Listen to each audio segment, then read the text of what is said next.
Annie Dewaney a été assassinée le 13 novembre 2010 lors de sa lune de miel en Afrique du Sud, après le détournement du taxi dans lequel elle et son mari voyageaient. Voici leurs histoires. Annie était une Suédoise d'origine indienne dont les parents habitaient à Ouganda sous la présidence de Idi Amin qui exerçait alors un pouvoir absolu sur le pays. Le 4 août 1972, il ordonne à tous les Indo-Pakistanais présents au Ouganda de quitter le pays dans un délai de 90 jours maximum. La famille d'Annie se fait alors expulser du pays et s'y retrouver sans rien. Ils décident alors de se rendre en Suède pour recommencer leur vie et c'est donc là que naît leur fille Annie le 12 mars 1982 dans une ville appelée Nästad où elle va grandir et y faire ses études. Annie était proche d'une de ses cousines qui habitait en Angleterre. Elle décide de passer ses vacances chez elle. Un soir, alors qu'elles étaient toutes deux de sortie, elle fait la connaissance d'un homme appelé Shrien Dewaney. Ce fut le coup de foudre. Ils commencent alors à se fréquenter. Shrien était un riche héritier britannique d'origine indienne dont la mère avait, tout comme les parents d'Annie, vécu à une époque dans la ville d'Ouganda. Shrien est un businessman qui a fait ses études à Manchester et qui est ensuite allé travailler pour son père. L'histoire d'amour entre Shrien et Annie commence et ils décident de se mettre en couple très rapidement. Dès le début de leur relation, ils rencontrent une première difficulté car Annie n'habitait pas en Angleterre, elle habitait en Suède et elle devait repartir car ses vacances prenaient fin. Annie rentre donc en Suède mais ils poursuivent leur relation à distance. Cette relation à distance créa de nouveaux conflits entre eux. Ils iront même jusqu'à se séparer une première fois, mais finissent par se rabibocher car leur amour était plus fort. Annie finit par avoir un visa et retourne en Angleterre pour vivre avec son amoureux. La cohabitation se passe très bien sans aucun conflit. Shrien décide alors de demander la main d'Annie, qu'elle accepta avec joie. Ils vont très vite vouloir avoir des enfants, mais Annie avait des problèmes de fertilité, ce qui va la frustrer et entraîner de nouveau des conflits dans le couple, ce qui ne les empêchera pas de se marier. Le 29 octobre 2010, ils vont faire un mariage de conte de fées, d'inspiration indienne, très luxueux, digne d'un fils de milliardaire qu'il est. Annie passa le plus beau jour de sa vie.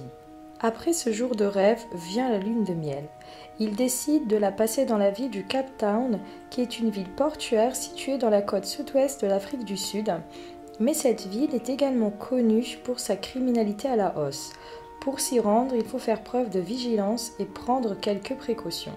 À leur arrivée à l'aéroport du Cape Town, ils prennent un autre vol simple et se rendent directement au parc national de Kruger, où ils y restent quelques jours. Ils reprennent ensuite un avion pour repartir au Cape Town. À leur arrivée à l'aéroport, ils prennent un taxi pour se rendre à leur hôtel. Ils sympathisent rapidement avec le chauffeur de taxi du nom de Zola Tongo qui les dépose à leur hôtel du Cap Grace. Shrien demande alors au chauffeur s'il veut être leur guide durant leur voyage et assurer ainsi tous leurs déplacements durant le séjour. Il accepte, ils lui donnèrent donc rendez-vous au lendemain pour qu'ils viennent les récupérer à l'hôtel pour les emmener à un restaurant et leur faire le tour de la ville. Le rendez-vous pris, le couple regagne la suite de leur hôtel. Le lendemain, ils passent la journée à l'hôtel, s'y restaurent et comme convenu en soirée, Tongo arrive les récupérer pour les faire sortir. Il les emmène à un endroit appelé Guguletu. Sur les vidéos de surveillance, on le verra manger dans un petit restaurant local. En sortant, il voit Togo qui les attend, comme convenu, dans le taxi. Ils vont leur demander s'ils peuvent faire un tour un peu dans cet endroit en voiture, même si la ville n'est pas connue pour être très touristique.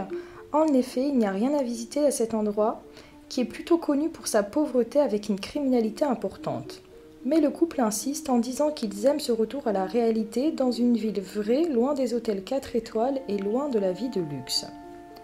Sur la route, leur taxi est arrêté de force par 3 hommes avec des couteaux, qui vont profiter d'un arrêt du véhicule pour ouvrir la porte du taxi et monter à l'arrière. L'autre individu va obliger Tongo, le chauffeur, à basculer sur le siège passager et va conduire le taxi. Le taxi s'enfonce alors dans les quartiers sombres et après quelques minutes de route, le taxi s'arrête une première fois et Tongo est jeté en dehors du véhicule. Dans le véhicule, il ne reste plus que le couple avec les voleurs à l'intérieur. Ils vont tout leur prendre, les portefeuilles, les montres, les téléphones, toute chose qui pourra avoir de la valeur à leurs yeux.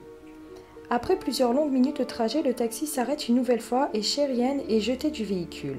Annie reste alors toute seule dans le véhicule avec les agresseurs. Sherian, paniquée, va courir pour essayer de trouver de l'aide, quelqu'un qui puisse lui prêter son téléphone pour qu'il puisse appeler la police. Il trouve enfin quelqu'un et appelle les secours. La police arrive dans l'instant et les recherches sont lancées pour retrouver Annie au plus vite. La nuit passe. Le lendemain, il retrouve le véhicule avec le corps d'Annie à l'intérieur, tué par balle au niveau de son cou.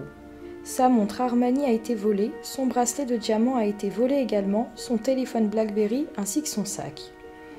Après l'analyse de son corps, il retrouve des bleus issus de blessures défensives au niveau de ses jambes et de ses bras. La balle a également traversé sa main qu'elle a mis devant son visage comme pour essayer d'arrêter la balle qui a fini par se loger dans son cou. Il n'y a pas eu de traces d'agression sexuelle, ils l'ont volé, tué puis pris la fuite. Sherian était en état de choc, sa femme est morte durant leur lune de miel.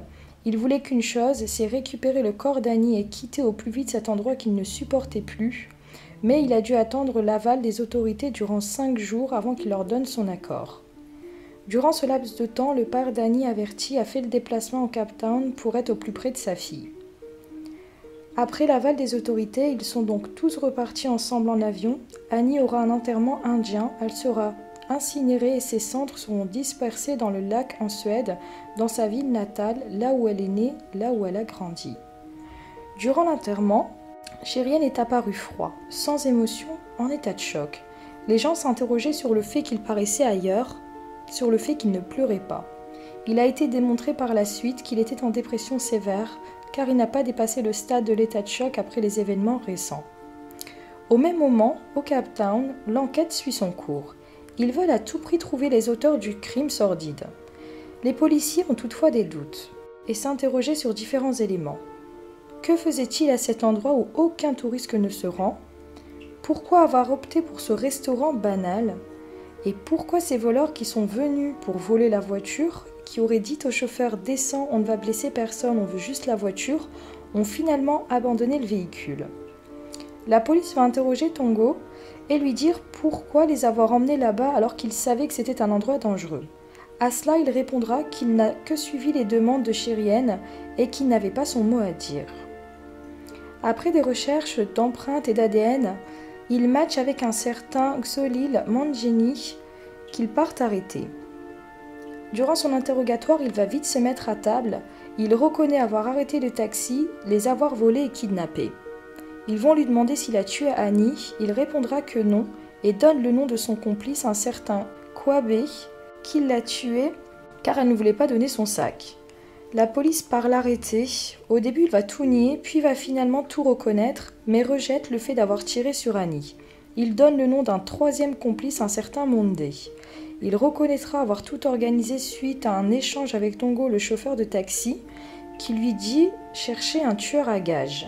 On se retrouve donc avec plusieurs personnes sur le banc des accusés, Tongo, le chauffeur de taxi, Monday, l'organisateur, et les 2 voleurs, Kwabe et Xolil, qui sont connus des services de police mais pour des petites infractions, rien de sérieux. La police ne trouve pas cela logique de passer de petits larcins à un crime de sang, mais comprennent que tout avait été prémédité. Le lendemain de l'interrogatoire, Tango change encore ses déclarations. Il avoue qu'il n'a rien organisé mais qu'il a été démarché par Sherian, le mari de la victime, qui voulait se débarrasser de sa femme et qui lui a dit que cela devait avoir l'air d'un kidnapping qui a mal tourné pour ne pas éveiller les soupçons de la police.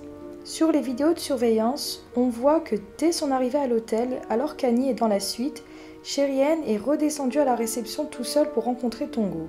Les images montrent que Sherian monte seul dans la voiture de Tongo et reste avec lui plusieurs dizaines de minutes. Le jour du drame, les caméras enregistrent de nouveau Sherian seul, muni d'une enveloppe blanche qu'il remet à Tongo afin de payer les tueurs à gages 1000 € chacun, selon les déclarations du chauffeur.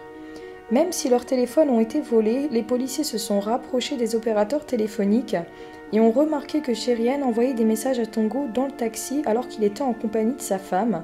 Ils n'ont pas accès au contenu des messages, mais pourquoi envoyer des messages à un homme alors qu'il se trouve à proximité de lui le jour du drame? Une amie d'Annie s'est rapprochée de la police pour leur montrer les derniers messages qu'elle avait reçus de son amie dans lesquels elle disait ne pas être heureuse et qu'elle regrettait de s'être mariée à Sherian. Le procureur a proposé un arrangement à Tongo. S'il avoue l'implication de Chérienne, il aura même une réduction de peine. Les policiers se concentrent alors sur Chérienne, qu'ils ne considèrent plus comme une victime, mais comme un co-accusé. Après quelques recherches, ils se rendent compte que Chérienne est sur un site de rencontres gays. Annie aurait remarqué que son mari n'aimait pas les femmes et qu'il l'avait utilisé pour dissimuler sa sexualité à ses parents traditionnels. Elle a tout découvert et voulait le dire à ses parents, et par peur du rejet de sa famille, il aurait décidé de la tuer. Voilà ce qu'aurait été le mobile du crime. Chérienne a tout rejeté en bloc et a dit que ses proches avaient connaissance du fait qu'il était bisexuel. Les deux autres co-accusés, Kouabe et Xolil, ont reconnu que les policiers les avaient obligés à dénoncer Chérienne sans raison, car à cette époque, la ville de Cape Town ne vivait que de l'arrivée de touristes. À l'époque du meurtre, l'Afrique du Sud s'est beaucoup inquiétée des répercussions touristiques de ce fait divers, juste après l'organisation réussie de la Coupe du monde de football 2018. Les autorités ont donc préféré accuser Chérienne, un étranger anglais, que d'avouer que 2 touristes venant passer leur lune de miel ont été assassinés à leur arrivée dans la ville. Le fait que les co-accusés n'étaient pas cohérents avec les témoignages toujours différents ont permis la relaxe de Chérienne Dewani, le mari. Zolo Tongo, le chauffeur, a plaidé coupable de meurtre en décembre 2010 et a été condamné à 18 ans de prison. Kouabe a plaidé coupable de meurtre en août 2012 et a été condamné à 25 ans de prison. Il est mort des suites d'un cancer. Xolil, le tireur, est reconnu coupable de meurtre en novembre 2012 et a été condamné à la prison à vie. Cette histoire a fait écho à une autre affaire en Afrique du Sud, le procès Pistorius, l'ancien champion paralympique qui avait été reconnu coupable d'avoir abattu sa petite amie en 2013.